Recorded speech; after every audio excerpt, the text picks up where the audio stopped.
Hello friends, welcome to my channel. यह मेरे Wangxian FF don't cry का part 10 है। इसके प्रीवियस पार्ट्स अगर आपने नहीं देखे हैं तो उसका लिंक मैंने वीडियो के डिस्क्रिप्शन बॉक्स में दे दिया है, वहां से जाकर चेक कर सकते हैं। फ्रेंड्स, अगर मेरी वीडियो आप लोगों को पसंद आ रही हो तो प्लीज़ उसे लाइक करिएगा, शेयर करिएगा और उस पर अपने प्यारे प्यारे कमेंट देना मत भूलिएगा। और साथ ही साथ मेरे चैनल को सब्सक्राइब जरूर करिएगा। फ्रेंड्स, आई एम सॉरी कि मैं इस वांगसियान एफएफ की वीडियो काफ़ी लंबे समय बाद ला रही हूँ, पर मैं प्रॉमिस कर रही हूँ कि अब से यह रेगुलर रहेगी। तो चलिए हम इस एफएफ को स्टार्ट करते हैं।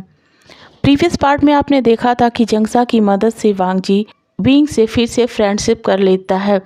फिर से वांग जी और विंग के बीच में सारी चीज़ें अच्छी होने लगती हैं। वह फिर से साथ में रहने लगते हैं, घूमने जाने लगते हैं और सारी वो चीज़ें करते हैं जो वो एक साथ किया करते थे। मगर वांग जी इन सब के बीच उसे एक बात का ख्याल रहता था कि उसे वेन चाओ का असली चेहरा विंग के सामने लाना है। इसके लिए वह प्रिपरेशन भी कर रहा था। आज उसने सोच लिया था कि वह वेन चाओ का चेहरा विंग के सामने लाकर ही रहेगा। इसलिए वह विंग से कहता है कि वह उसके फियांसे यानी वेन चाओ से मिलना चाहता है। विंग कहता है ओके, मैं उसे ज़रूर बुलाऊंगा। और फिर विंग वेन चाओ को वांग जी से मिलवाने के लिए बुलवाता है। तो चलिए अब इसके आगे की स्टोरी लाइन शुरू करते हैं। शाम का समय था। विंग ने वेन चाओ को बुलवाया था। वेन चाओ आ गया। उसने देखा कि वांग जी विंग के बगल में बैठा है। उसने वांग जी को देखकर स्माइल कर दिया। विंग ने वांग जी के हाथ को पकड़ा और कहा, वेन चाओ, तुम तो इसे जानते हो ना? वेन चाओ ने कहा, हाँ जानता हूँ। लैंड कारपोरेशन के सीईओ हैं और किसी समय में तुम्हारे सर्वेंट। विंग ने कहा, नहीं नहीं, ये कभी सर्वेंट नहीं था। यह तो मेरा वही लिटिल प्रिंस है जिसके बारे में मैंने तुम्हें बताया था। इस पर वेन चाओ ने कहा, ओह, तो ये है तुम्हारा लिटिल प्रिंस। तुम्हारा लिटिल प्रिंस तो तुमसे भी बड़ा हो गया है। विंग ने कहा, वेन चाओ, मैं तुमसे कुछ बात करना चाहता हूँ। वेन चाओ ने कहा, हाँ बताओ विंग। विंग ने कहा, वेन चाओ, मैं अपने शेयर्स के बारे में तुमसे बात करना चाहता था, वो भी वांग जी के सामने। वेन चाओ मुस्कुराया और कहा, हाँ कहो। विंग ने कहा, मैं चाहता हूँ कि तुम अपने शेयर्स जो मैंने तुम्हें दिए हैं वह वांग जी के लैंड कॉरपोरेशन के पास गिरवी रख दो। मेरे शेयर्स तो मैं कर ही चुका हूँ। मॉम डैड जंगसा से मैं ये नहीं कह सकता हूँ, तो प्लीज़। इस पर वेन चाओ गुस्से से उठा और कहा, ये क्या बकवास है विंग। उसका ऐसा रिएक्शन देखकर विंग स्तब्ध खड़ा रह गया। उसने वेन चाओ का हाथ पकड़ा और कहा, डार्लिंग, क्या तुमको मुझ पर भरोसा नहीं है? वेन चाओ ने कहा, तुम्हारे जैसे डम्ब इंसान पर भरोसा? Oh really wing. विंग तो फ्रीज हो गया। उसके लेग्स हिलने लगे। तभी जंगसा वहाँ आ गया। वह विंग के पास उसे सहारा देने के लिए बढ़ने लगा, मगर वांग जी ने उसे इशारे से रोक दिया। उसने अपनी आंखों से कहा, रुक जाओ जंगसा, गगा को खुद ही संभलने दो। विंग ने खुद को किसी तरीके से संभाला और अपने दूसरे हाथ को वेन चाओ के चिक्स पर रखा और कहा, तुम ऐसा क्यों कर रहे हो? क्या किसी ने तुम्हें ऐसा करने के लिए फोर्स किया है वेन चाओ? वेन चाओ ने कहा कि मैं तुम्हारे जैसा बिल्कुल नहीं हूँ विंग, जो किसी के हाथ का पपेट बनता जाए। विंग ने कहा, क्या पपेट? और मैं? वेन चाओ ने कहा, हाँ पपेट, मेरा पपेट, और ज़ोर ज़ोर से हंसने लगा। विंग के कदम लड़खड़ाने लगे और उससे उसका हाथ छूट गया। वह फर्श पर घुटनों के बल बैठ गया। उसके होठ इस कदर कांप रहे थे कि वह कुछ बोल ही नहीं पा रहा था। तभी जियांग फेमियान मैडम यू मेंशन में आ जाते हैं। उन्होंने जब देखा कि विंग घुटनों के पल जमीन पर बैठा है तो वह घबरा गए, मगर वांग जी ने जंगसा से इशारों में कहा, उन्हें रोको। जंगसा अपने मॉम डैड का हाथ पकड़ा और कहा, मत जाइए, मत जाइए डैड, मत जाइए मॉम। आज आज गगा को वेन चाओ की असलियत देखने दीजिए, और हाँ, आप लोग भी देखिए कि असल में वो कितना घटिया इंसान है और गगा को वह कैसे बेवकूफ़ बना रहा था। जियांग फेमियान और मैडम यू हैरानी से कभी एक दूसरे की तरफ और कभी विंग की तरफ और कभी वेन चाओ की तरफ देख रहे थे। वांग जी से अब यह सब देखा नहीं जा रहा था। वह अपने आप को किसी तरीके से कंट्रोल में रखा था। तभी वहाँ पर नी हुसैन और वेनिंग आते हैं। उन्होंने विंग को जब इस हाल में पड़े देखा तो दौड़कर उसके पास चले आए। विंग को नी हुसैन ने गले लगा लिया और कहा, वेन चाओ, तुम्हारी हिम्मत कैसे हुई विंग सर से ऐसे बात करने की। इस पर वेन चाओ ने कहा, ओह तो तुम आ गए नी हुसैन। नी हुसैन की तरफ वेन चाओ ने अपनी कनिंग मुस्कान देते हुए कहा। नी हुसैन ने विंग की तरफ देखा और कहा, विंग सर उठिए, आप इस वेन चाओ से हार नहीं सकते हैं। आपको पता है ये हमेशा से ही ऐसा था। नी हुसैन ने विंग के दोनों गालों को अपने हाथ से पकड़ा और कहा, मेरी तरफ देखिए सर, मेरी तरफ देखिए, आपको इसका सामना करना होगा। आप इसका सामना करिए सर, यूँ मत बिखरिए सर, वो भी इस वेन चाओ के लिए। इस पर वेन चाओ ने कहा, मैंने सोचा था कि तुम ही मूर्ख हो विंग, मगर यह तुम्हारा फ्रेंड नी हुसैन यह तुमसे भी ज़्यादा मूर्ख है। उस पर तुमने भरोसा नहीं किया, तुमने मुझ पर भरोसा किया, फिर भी वह तुम्हें बचाने यहाँ चला आया। तुम्हें पता है कि उस समय क्या हुआ था? उस समय तुम मेरे पपेट थे, इसलिए मैंने जो कहा तुम वह मानते चले गए। इस पर वो घटिया इल्ज़ाम लगा दिया और इल्ज़ाम लगा कर अपनी लाइफ से इसे दूर कर दिया। और देखो इस बेवकूफ़ को आ गया है तुम्हें समझाने के लिए, जबकि इसको यह समझ ही नहीं है कि यह खुद कितना बड़ा मूर्ख है, जो उसी फ्रेंड को बचाने आ गया जिसने इस पर भरोसा नहीं किया। विंग लड़खड़ाते कदमों से उठने की कोशिश करने लगा। उसे नी हुसैन और वेनिंग दोनों मिलकर संभालने की कोशिश करने लगते हैं, मगर विंग ने उनका हाथ अपने शरीर से हटा दिया और अपनी उन्हीं लड़खड़ाती कदमों के साथ वेन चाओ के पास चला गया और अपने हाथों से उसे एक जोरदार थप्पड़ जड़ दिया, जिसकी गूंज पूरे कमरे में सुनाई दे गई। वेन चाओ शॉक हो गया। उसने गुस्से में कहा, विंग। विंग ने कहा, नहीं मिस्टर वी वुसियान कहो वेन चाओ। वेन चाओ ने कहा, ओह रस्सी जल गई मगर बल नहीं गया। विंग के इस सडन रिएक्शन से सबके चेहरे पर एक खुशी सी दौड़ गई, क्योंकि सबको उनका पुराना विंग नजर आ रहा था। विंग ने कहा, वेन चाओ, तुमने मेरे फ्रेंड पर इतना घटिया आरोप लगा दिया और मैं बेवकूफ़, वाकई मैं बेवकूफ़ था। मैं तुम्हारे प्यार में अंधा होकर यह देख ही नहीं पाया कि तुमने क्या किया। तुम्हारी वजह से वेन चाओ, मैं इतने सालों तक नी हुसैन से दूर रहा और तुम, ओह मगर तुम पर विश्वास करना मेरी ही गलती थी। वाकई में ये मेरी ही गलती थी, मैं मूर्ख था, मगर इस गलती को अब मैं सुधार लूँगा और मैंने अपनी कंपनी के जो शेयर्स तुम्हें दिए हैं मैं तुमसे वापस ले रहा हूँ। वेन चाओ जोर जोर से हंसने लगा। ओह अपना शेयर वापस लेना है मिस्टर वी वुसियान को, तो जाओ मिस्टर लान वांगजी से ले लो, मैंने अपना शेयर उन्हें बेच दिया है। और वह लान वांगजी के बगल में जाकर खड़ा हो जाता है और कहता है, एक और झटका बर्दाश्त कर लो मिस्टर वी वुसियान। लान वांगजी यहाँ तुमसे मिलने नहीं बल्कि मेरे बुलावे पर आए हैं। और एक बात बताऊं, तुम्हें जानकर बहुत हैरानी होगी कि मिस्टर वांगजी को चाइना मैंने बुलाया था। और हाँ, एक मज़ेदार बात और बताऊं, मैंने तुम्हारे नाम के सारे शेयर्स और प्रॉपर्टी भी इन्हें बेच दी है। तो अब तुम बिल्कुल भिखारी बन गए हो, भिखारी। और हाँ, एक बात तुम्हें तुम्हारी फैमिली ने नहीं बताई है। चलो आज मैं तुम पर यह एहसान कर देता हूँ। तुम्हारे बारे में एक राज की बात बताऊँ जो तुम्हारी फैमिली ने तुम्हें कभी नहीं बताई है, और वो ये है कि तुम इस फैमिली के रियल सन नहीं हो। तभी मैडम यूँ चीख पड़ती हैं, कहती हैं, वेन चाओ। वेन चाओ ने कहा, मॉम बताने दीजिए ना अपने प्यारे सन को उसकी हैसियत। तो मिस्टर बी वुसियान, आप इस फैमिली के अडॉप्टेड सन हो, अडॉप्टेड सन। इस बात को सुनकर सभी के होश उड़ गए थे। वांगजी भी जैसे काँप गया हो। विंग ने कहा, तुम झूठ कह रहे हो ना, मुझे पता है तुम झूठ ही बोल रहे हो मुझे परेशान करने के लिए। तभी मैडम यू दौड़कर विंग के पास आ जाती हैं और उनके पीछे फेमियान भी आ जाते हैं। मैडम यू विंग को गले लगाकर कहती हैं, माय प्रिंस, नहीं इस वेन चाओ की बातों में मत आना, मैं तुम्हारी माँ हूँ। ये वेन चाओ झूठ बोल रहा है।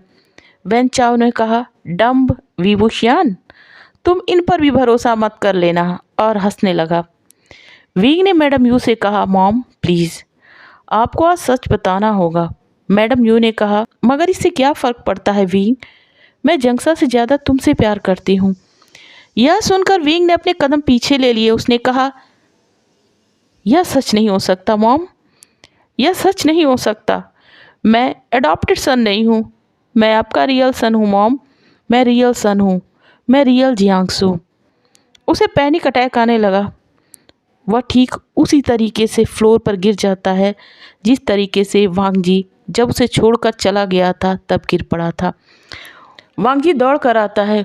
वांगजी विंग को अपनी गोद में उठाता है और वेन चाओ को घूरते हुए अपने सेक्रेटरी सुयांग से कुछ इशारा करता है।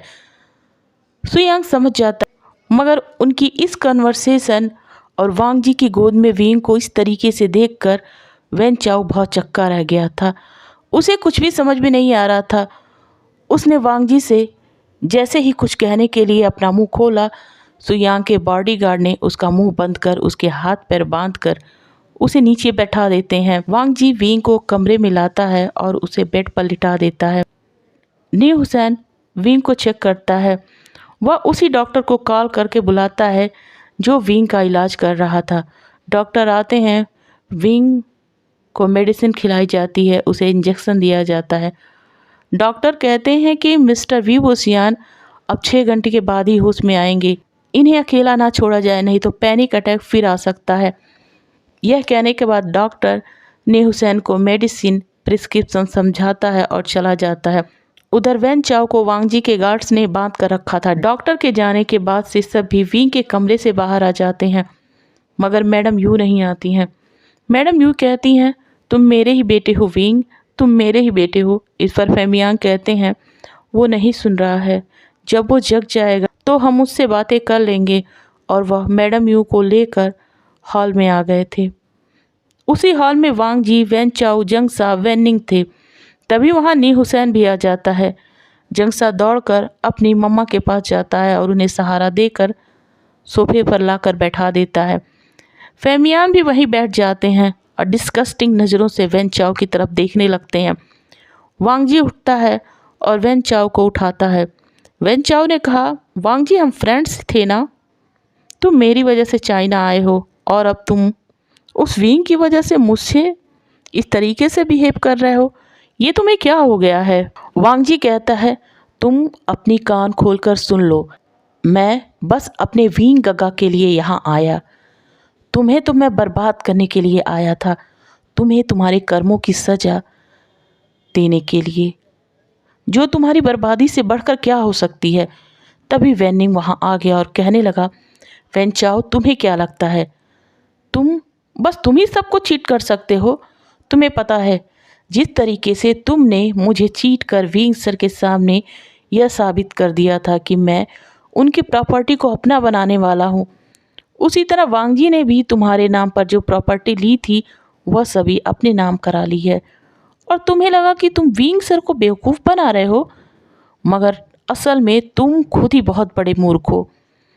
तभी नी हुसैन आया और वेन चाओ के गाल पर एक जोरदार थप्पड़ रसीद कर दिया। उसने कहा, तुमने मेरे विंग सर को मुझसे दूर कर मेरे सर से मेरा छत छीन लिया था ना, मैं तुम्हें पूरी ज़िंदगी इस बात के लिए सज़ा देता रहूँगा।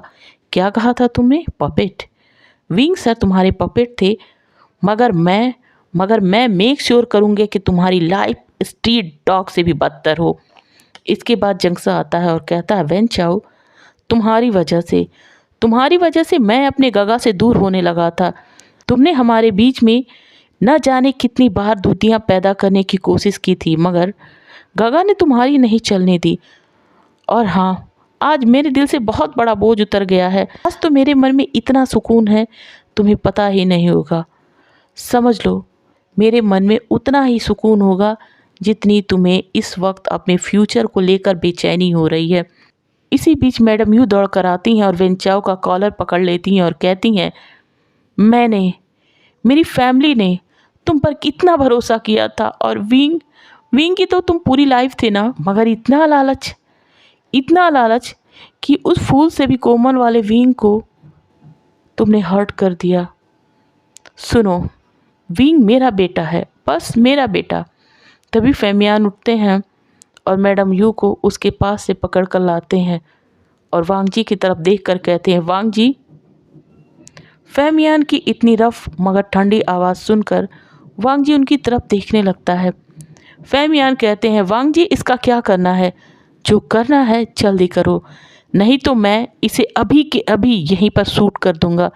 इसने मेरे प्रिंस को रुलाया है ना, जियांग फेमियान के प्रिंस को। इसकी हिम्मत भी कैसे हुई? वांग जी कहता है, नहीं अंकल, हम इसे कोई सज़ा नहीं देंगे। सभी वांग जी के फेस की तरफ देखने लगे। वांग जी ने कहा, हाँ हम नहीं देंगे। वैन चाओ ने एक होपफुल आई से वांग जी की तरफ देखने लगा। तभी जंगसा ने कहा, क्या कह रहे हो वांग जी? वांग जी ने कहा, वही जो तुम सुन रहे हो और मैं कह रहा हूँ। सु यांग ने कहा, सर क्या हम इसे ऐसे ही छोड़ दें? वांग जी ने कहा, मैंने ये तो नहीं कहा है। इसे ले जाओ और ले जाकर इसे ऐसे रूम में फेंक दो जहाँ से रोशनी तक इसे नसीब ना हो, और इसकी इतनी बुरी हालत कर दो कि यह खुद अपनी ज़िंदगी से डरने लगे।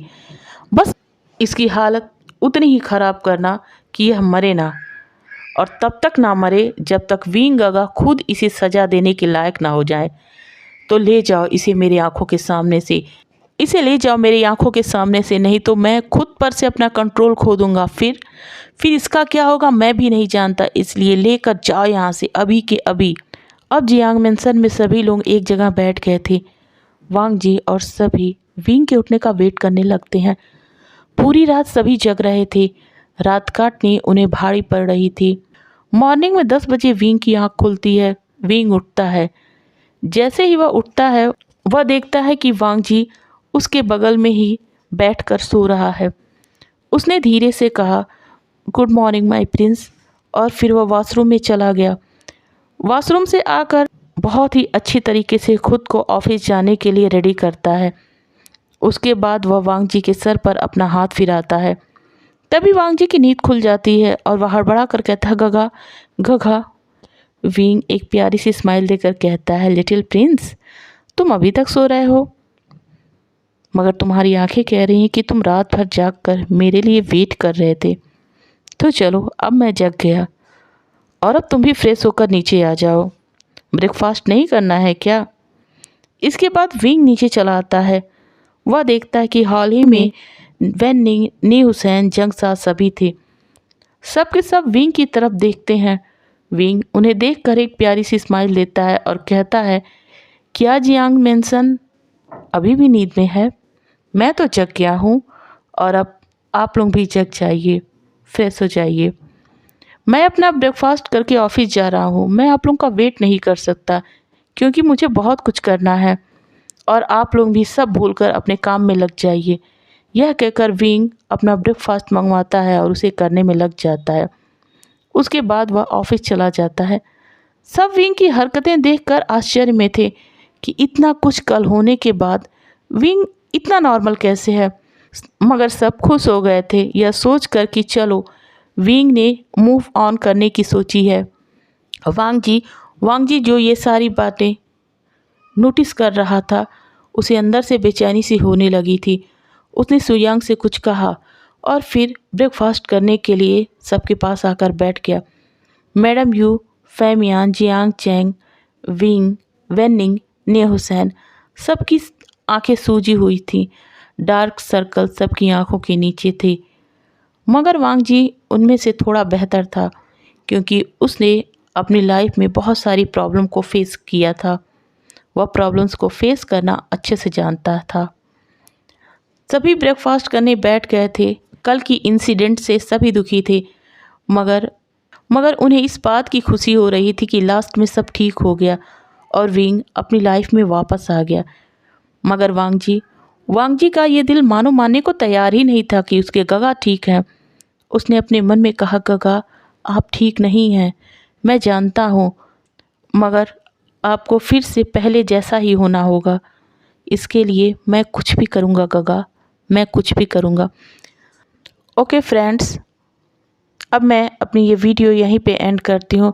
यह पार्ट आपको थोड़ा छोटा लगा होगा, मगर मैं प्रॉमिस करती हूँ कि इसके नेक्स्ट पार्ट बड़े होंगे। Okay, thank you.